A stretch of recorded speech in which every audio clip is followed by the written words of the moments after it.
What's going on, guys? I want to talk about addiction, overcoming addiction, and this might be able to help some people out there. This might be a weird one for my normal viewers, but that being said, hopefully if you're struggling with something, maybe you'll learn something, or maybe you'll watch and learn about me. This is kind of going to be the history of my life. Today is Christmas Day 2018, and it is my 2 years sober, no alcohol. It's also my, I believe, 604th day of no cigarettes or nicotine. Probably somewhere around 2 years or so, no prescription drugs of any kind. 55 days, no caffeine.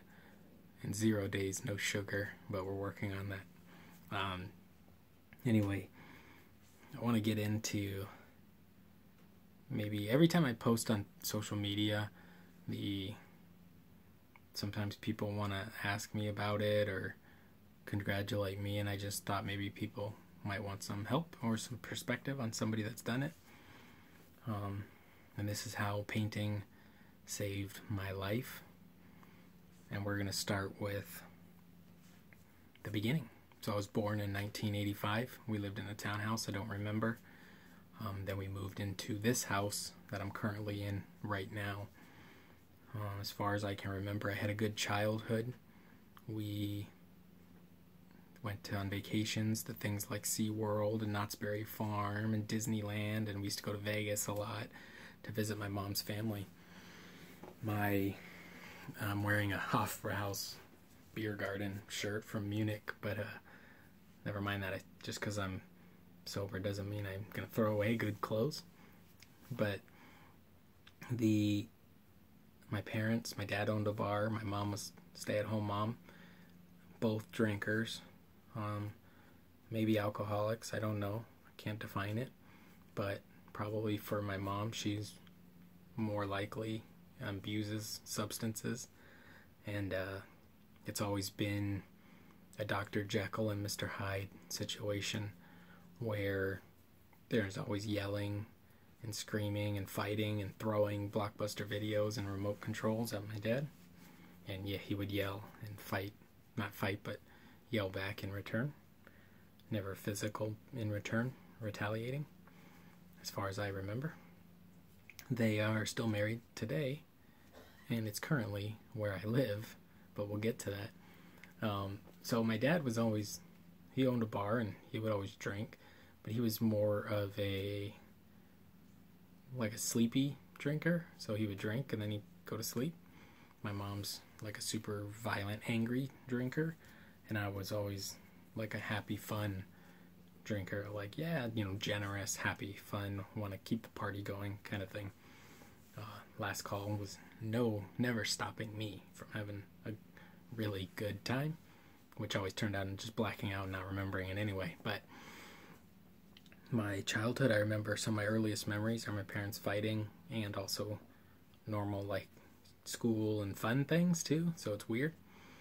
I used to have a reoccurring nightmare growing up, and I've thought about it a lot in the last few years, and I do believe it's related to the constant fighting in the household, but I would wake up in the backyard and I couldn't get back in the house, or I was afraid to get back in the house, and the window of the house was always just a glowing red or glowing color, and then whenever I'd try to get in the house, there was always a monster. So trying to get in from the backyard into the house, there was always a monster or something keeping me from going in. And this is a reoccurring nightmare I had a lot, even though I wouldn't say I had consistent nightmares in my life.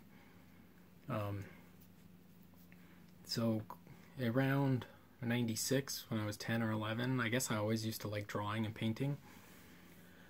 And this was... Sorry, some of this I don't know if I've ever said out loud before, but... So, growing up, I was always into drawing and painting, and I pretty much kept all my sketchbooks and things from even when I was 10 years old or so. So I have a lot of memories. Even when I look at them, I can remember, if my cousin was there when I drew that, or if I was designing a little game to play, or what comic books I was looking at, because I was drawing the characters. I got old drawings where I was doing Mortal Kombat, Beavis and Butthead.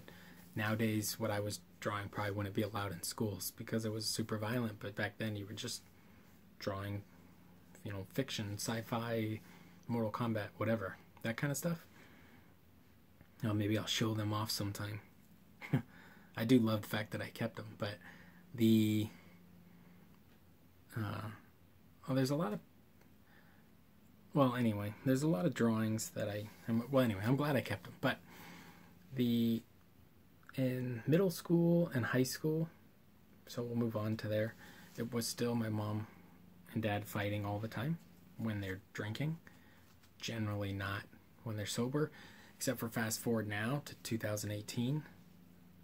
If I didn't mention it, it's Christmas Day and I'm 2 years sober. They'll fight sober now, or they don't really get along anymore at all. They're still married. I do think this is from hurtful things said while drinking and things you basically can't take back, and certainly not repeated that many years and then try to take them back, even though nobody's ever really apologized to anybody. So I didn't drink in high school. I was a punk rock kid, possibly reasoning of my early hair loss. I blame alcohol for that too, though, but I used to have big, spiky hair with Elmer's glue and diet colors and leather jackets and stuff. And there was like straight edge kids, but I was like a drug-free kid. I never had any problem with drugs and stuff, but I just never did it. I never smoked weed. I never drank alcohol. I never tried it. I didn't care. I was totally happy just going to concerts and mosh pits and things like that. And then I went to college, and I still didn't drink, because you go to college when you're like 18, and I lived in the dorm. I didn't drink. I think Facebook was invented around this time. I graduated in 2004 in high school. And I went to college for painting. And I, like many others, were told you probably shouldn't go to school for art. It's not a real career, nothing. And, you should go to school for graphic design or something like that, which is unfortunate that people don't support you when you want to do art. But I have other videos that I've mentioned that before. And I didn't drink in college, so I didn't really stay in touch or make friends with a lot of the people I knew from college. They didn't interest me, really. I knew some of them after the fact, but they've all kind of fell to the wayside. I have stayed friends with some of my high school friends, but even then I don't see them much anymore because I don't really do the same things they want to do anymore. But my best friends now, my best high school friend, still my best friend. He lives in Minnesota, so I see him or Milwaukee, sorry. I'll go see him after Adepticon. First time I seen him in a long time was after Adepticon last year. We then took a train to Milwaukee from Chicago, and that was cool. We got to see him, and he has a baby. So we ended up... So anyway, in college, I didn't drink. I turned 21 after I moved out of the dorm of it, and I went out and I drank a little bit. I didn't really know if probably didn't get drunk. And then I started drinking, and it was fun, super fun. And I was 21 and my best friend was 20, and he had his brother's ID. And we used to go to this dive bar every Friday night for a party. And it was just like the most fun, some of my best memories. And we lived out in Section 8 housing, which is like low income housing, government housing, which you would think is really ghetto, but it was so far out in the middle of nowhere that there was really, really nice apartments. And we used to just party on Friday, and then we'd throw a party a lot of Saturdays at our house. And that was all probably pretty normal, like beer pong and stuff. I had a lot of art supplies. I worked in an art supply store for a while, a couple of them, worked a couple years at an art supply store, which is a huge one called Jerry's Artorama, huge chain, huge online retailer for art supplies. Still a really great retailer if you're familiar. They're from North Carolina. And I don't know if they're worldwide, but they're certainly in the United States. The parties or whatever seemed regular and normal. After a while, though, I didn't really get hangovers. Maybe that's because I was young. We always used to joke that drinking was a young man's sport. And that might have been, I don't know, just, whatever. We were young. And it seemed normal. The art was a little less. It's college. I had already more or less dropped out. I was just taking a life drawing class to stay artistic, and we used to talk about designing a t-shirt company. This went on for a while, and then we continued to party in various houses as we moved. Now let's say I think I was 24, and I had saved up a bunch of money because I was bartending at a hotel, and I made a lot of money that I could save because I had roommates, and we always were good at putting 3 or 4 people in a house and splitting rent and splitting bills, and you could save a lot of money. And we used to go out, on like Friday afternoon and go shopping and buy a new button-up shirt or whatever for the club, and go hit the club and chase girls and all that. Pickup artist stuff was big at the time. It worked. I promise you it worked. It seems all hokey and stupid now, but back then it was cool. It probably still works. I promise. It sounds stupid and the people look stupid, and I, including me, look stupid, but it definitely worked, and you meet a lot of women. But we used to go to these little hipster dive bar parties that were super fun, and I was kind of becoming a binge drinker, which after a while you become like a legendary drinker. Because of all the binge drinking, you build up a massive tolerance to alcohol, and you can drink a lot. I guess basically risking your life every time you do it, but it doesn't feel that way because you've done it so many times. I still never did drugs, never smoked weed or anything like that. So I can't remember the first time I tried that, but it must have been with somebody. Well, anyway, we decided, I was thinking about moving, and I saved up a bunch of money, and I wanted to move to either Vegas to try to work in the hotels and bartend and stuff, or the nightclubs, or Seattle to go to an art school. And my friends and I decided on Las Vegas. Now, I saved up money, and we were all living out there for a while, and it quickly became, we were just hanging out, partying, same thing as always, every weekend, except now it was more frequent. It used to be like Thursday, Friday, Saturday we could go out, or Friday, Saturday, or just Saturday or whatever. Now I lived in Vegas, and it was a little more 24 hours. Not I drank 24 hours a day, but it was available to do so. There's always nightclubs open every night of the week.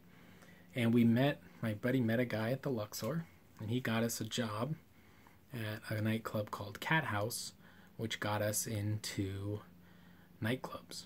Now, this is where it starts to spiral. The nightclubs, we were working for the nightclub in Luxor called Cat House. It was pretty crappy. But while we were doing that, we met a guy who worked at the Palms.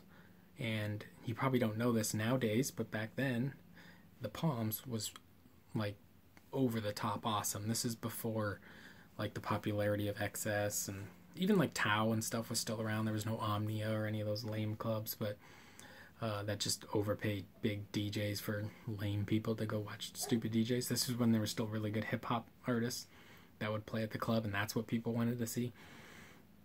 And the guy was working at the Palms, and he was competing to become team lead, and part of that was he needed to get new hires. Now, he talked to us at Cat House when we were out on the strip working, and we ended up getting jobs at the Palms. Now, our boss, who was awesome, who really looked out for us, now the partying could really begin. And I used to pound alcohol. And for a while I made pretty good, like I really was bad at it, promoting, and I just wanted to party and be a part of the nightlife. Then I got pretty good at it, and I was making money, and then I was really partying because I was like big dog, and not like in reality, but in my own head. You know, I was really crushing it. In Las Vegas, I worked at the Palms. We used to have parties in all the suites. There's all kinds of celebrities that would be hanging out there. I used to work the Playboy Club model search in the Playboy Club in Palms, and I got to meet all kinds of MMA fighters and celebrities and actors and rappers and pimps and prostitutes and models and everything. It was wild. And then I remember I just started I started day drinking a lot more. Basically, when you work in the nightclub as a promoter in Vegas, you spend the days out networking with locals or out on the Las Vegas Strip talking to people, and you basically want them to show up and use your name at check-in at night for the nightclub, and then you get credits, and based on tiers, like if you brought 30, you'll get a bonus. If you brought 50, you get a bonus. If you brought 80 girls, you get a huge bonus. And the money was good, and it really motivated you to work hard. But I just started caring more about alcohol. Then I would basically just drink all day long. I used to just drink Steel Reserves, Four Locos, tons and tons of vodka, Red Bulls, Jaeger and Red Bull, any kind of vodka or whiskey, tons and tons of whiskey. I used to just drink glasses of whiskey with ice and a lemon in it, so it looked like I was drinking like a mixed drink or an iced tea, but it was just a glass of whiskey. And I would just black out all the time, and I stopped caring about work. I would show up to work drunk, which I worked in nightclubs, so sometimes I was okay, but I did it all the time. And then the Palms really died out. They stopped paying for good artists, and I got a job at Marquee in the Cosmopolitan, and that was supposed to be great, but it turned out to be a pile of crap, and they treated you like crap, because I was used to my boss at the Palms who treated us really good, and they treated us like crap. It was terrible to work for them, and they were nice people, but the way they treat you is not good. So then I really didn't care, and I remember my grandfather died. He lived in Las Vegas. And then that day I was sitting at Bill's Casino drinking a pitcher, thinking about it all. Probably been drunk every day for the last 60 days. And I just texted my boss, like, he's like, oh, well, you got to come in tonight. I said, yo, my grandfather died. Like, I'm not going to make it. And he's like, well, you're on the schedule. I need you to be there. And it's like some real bullshit to hand out flyers to people leaving the nightclub, like they're somehow going to come back the next night when there's 20 nightclubs in Vegas and I got to be there till 3 in the morning or whatever. And it was like the day or the weekend my grandfather died. I think it was the day. And I just told him, like, yo, I'm not coming in ever. And I always loved quitting jobs, by the way. So anyway, I didn't go in. F them, and that I partied like an animal.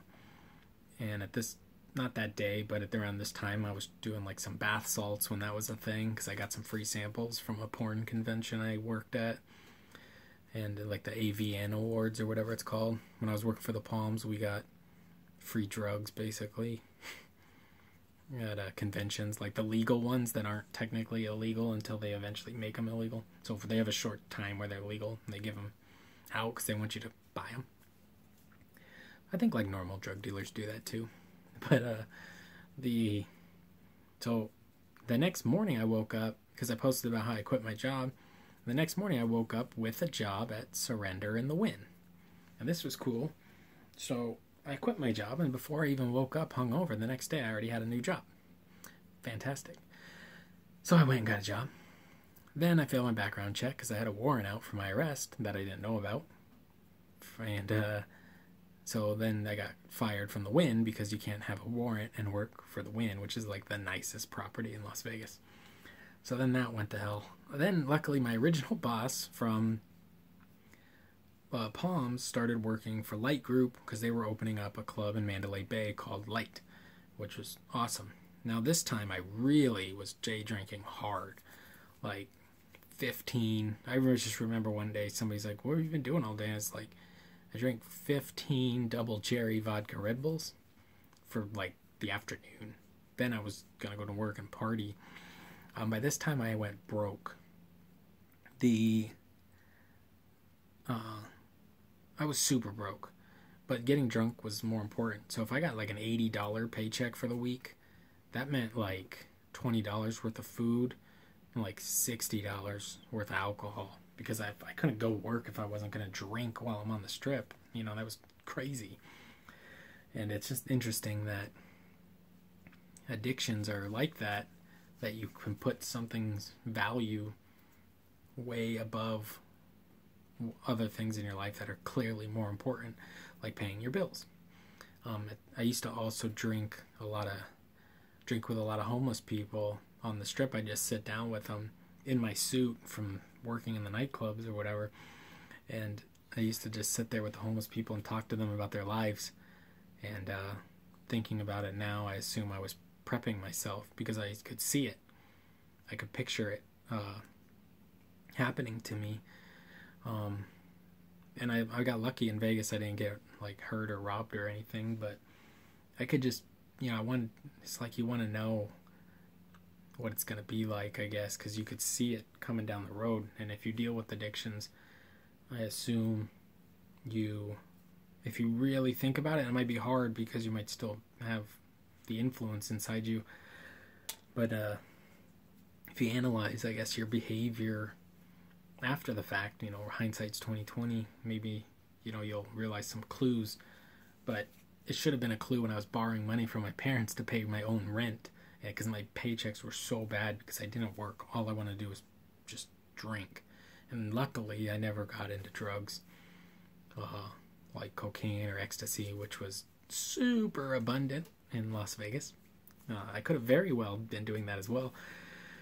But it was just alcohol for me, and cigarettes, a lot of cigarettes at this point, which are expensive. Cigarettes is another bill. That's like a daily bill of $12 or whatever. So that's another, if you get $12 every 10 days, you need $120 just to smoke, right?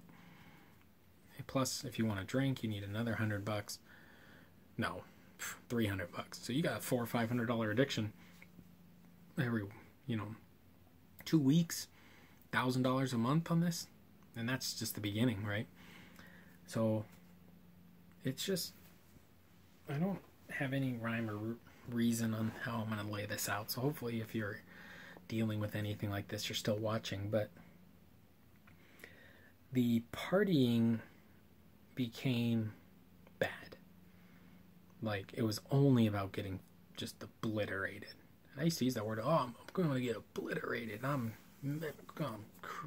whatever, messed up. I remember sharing a bottle of vodka with a guy that just got out of prison in front of Casino Royale.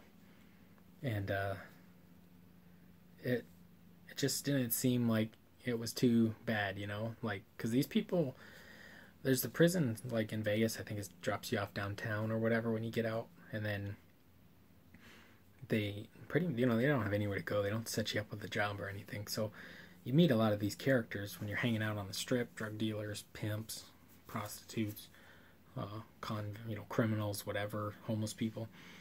And I used to hang out with them all the time, and everybody thought I was crazy. But at this point, I was fading away from a lot of my nightlife friends and really more interested in the day drinkers, the alcoholics, the homeless people. They just seemed more like they were doing the day-to-day what I was doing, and I couldn't relate to like wanting to go to town square or whatever to some like happy hour anymore. I'd rather like hang out in the casino and just get blasted drunk and then just wander around. I used to just say, I'm just going to get drunk and see what happens, and that's just what I did. A couple instances I remember that were really, really bad was like, one day I went out on Friday. I used to wear a lot of suits, right? And the city bus, I think, is like 24 hours in Vegas, and it felt like it was 24 hours. and I live like 2 miles from the Strip on a straight shot down Flamingo. So I would put $2 in my inside suit pocket, and then the rest was fair game, right? This was a free-for-all, because I knew whatever happened, I got $2 in my pocket to get on that bus and go home, if needed, right? But I always kept it there, and I would never spend that and then decide I'm going to walk home, because it was 2 miles, and at that point I'd be drunk. But I would leave the house sometimes for days. And I remember one time very clear. I left on a Friday, and I partied all night. And then I went to an after-hours club called Artisan. It's like a little boutique hotel that it's like partying in Count Dracula's castle, and it goes from like maybe 4 a.m. to 8 a.m. is like their party time. Sun's up. And then from there, I think I met some people and went either back to the Strip to eat breakfast, or maybe I went to the strip club and hung out there. I used to bring people to the strip club, and they'd pay me in cash. It was like $40 a guy, so if you could get like 2-3 guys to go with you, I could get like $100. Pretty cool. Plus, when you're working in this environment and you can hook people up with all this stuff, they will pay for you for a lot of stuff, because you're the fun club guy that's partying with them, so they're happily buying you drinks and stuff, because you're gonna get them, save $100 a person on cover charges, or hook them up with whatever. And I left on Friday and partied all night and all morning, and then at the Palms they had a day club on Saturdays during the winter, because there's no pools open, no pool parties. So they had a day club party, and it was freaking awesome. So I went to that. I was still out from the day before in my same suit and everything, and I went to that day party, and I crushed it, right? I had a great time. I was drinking 40s of Old English, Jägermeister, tons of Jägermeister and whiskey. And then from there, I hung out with some people. I think we went and watched a UFC and did whiskey shots. Then I got back to the Strip, and then I met up with some people. These are strangers, right? When I'm saying people, I'm just like going with anybody for anything. I'm down. I'm rolling the dice. I used to always say, I'm just going to roll the dice and see what happens. So I would wander through. I would be walking around with probably really sketchy individuals sometimes. But anyway, I just remember walking home Sunday. I partied all Friday night, all Saturday night, and the sun is now up. I'm in Caesar's Palace drinking Baileys and coffee at a slot machine, and now it's time to go home. I still got my $2, take the bus, and I'm hurt. I get home, and I just look at the sun coming, because you gotta walk from the bus stop through a long apartment complex all the way back to my unit. The sun's up, and I'm just sticky and gross. I have 2 full days, like 40 hours straight of partying, no sleep, no drugs, besides lots of alcohol and cigarettes. And I just passed out, and for like the next day and a half, I just felt like I was gonna die. And it was really just, it felt like if I moved too fast, I was going to die. My organs were stopping, my kidneys, my liver, whatever. I don't know how you can feel it, but I felt it. I felt like I was dying. I only drank water, and I'd only get out of bed to go to the bathroom. And then I would go back to bed and just close my eyes and wait for death.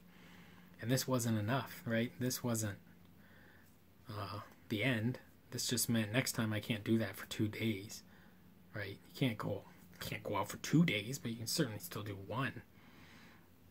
And still hanging out with homeless people, asking them, I remember hanging out with this guy. Basically, if you buy a homeless guy alcohol, you can sit there and they'll tell you whatever, because you're buying them alcohol, because they're addicts as well. And they'll tell you about like getting meth or drugs or donations. When sometimes they give you food.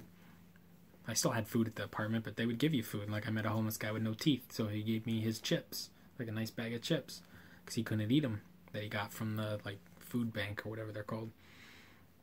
And we used to just rage hard. I would spend days and hours at slot machines getting drinks, penny slots, paying 20 cents a spin. I used to hang out with a pimp and his friend who may also have been a pimp or some kind of porn guy that lived at the Palms, and he was super nice. They'd take me out to dinner. They give me money to gamble. I met a guy that was going to buy the Las Vegas Hilton, and he was gambling, and we stayed in, like, I think Elvis's room or some crap. There was a butler and a movie theater inside the room and a swimming pool on top of the Las Vegas Hilton Hotel. It was crazy. It had its own elevator to the room. Pretty crazy.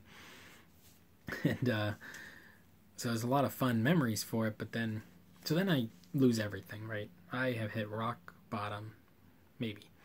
I lose everything. I can't pay rent. I'm living on my buddy's couch. My 1978 Cadillac. I drove a big-ass Cadillac that got towed away. I couldn't afford the insurance or whatever, and I got impounded, and I couldn't afford to get it out, so I just left it. It's just gone. So eventually my dad came to get me, and he drove out to Vegas and ended up coming to pick me up. And he stayed for a couple days, and then we left. Packed up everything I could into the car, threw away everything else. I've lost everything I owned, and I moved back to Phoenix with my parents, which is where I still am. Which turned out to be a good thing, but hopefully we'll get there. So I moved back to Phoenix. Now I don't drink during the week because I have a job. I'm working for my dad and my uncle, and they start paying me, so now I have to be really responsible. I shave my beard because they want me to do that. I'm going bald. I have my hair slicked back because, bald spots and crap. And I'm doing that, and then I just started binge drinking on the weekends instead because now I could work Monday through Friday, and then Friday night, Saturday night, I could party. And I had money now, except I never paid taxes when I lived in Vegas. So I had 4 years of taxes, back taxes, which was like thousands and thousands of dollars, like a lot of money. And I had no car because I lost that in Vegas too. So when I moved back, I just partied on the weekends. I used to go to the horse track and gamble. Hold on, let me get a drink. I used to go to the horse track and gamble with my buddies. And sometimes on Saturdays, we would start at noon, and I would get home at 4 o'clock in the morning, even though 2 o'clock's last call. I would have my buddies just leave me at bars, and I would just roll the dice and see who I can meet, who was going to an after party, who or what's going to happen. And I used to do that for 2 years or so. Then sometimes I would hurt myself. I'd wake up with big bruises. I was getting older at this point in my 30s or late 20s and starting to get hangovers. Then I went to my brother's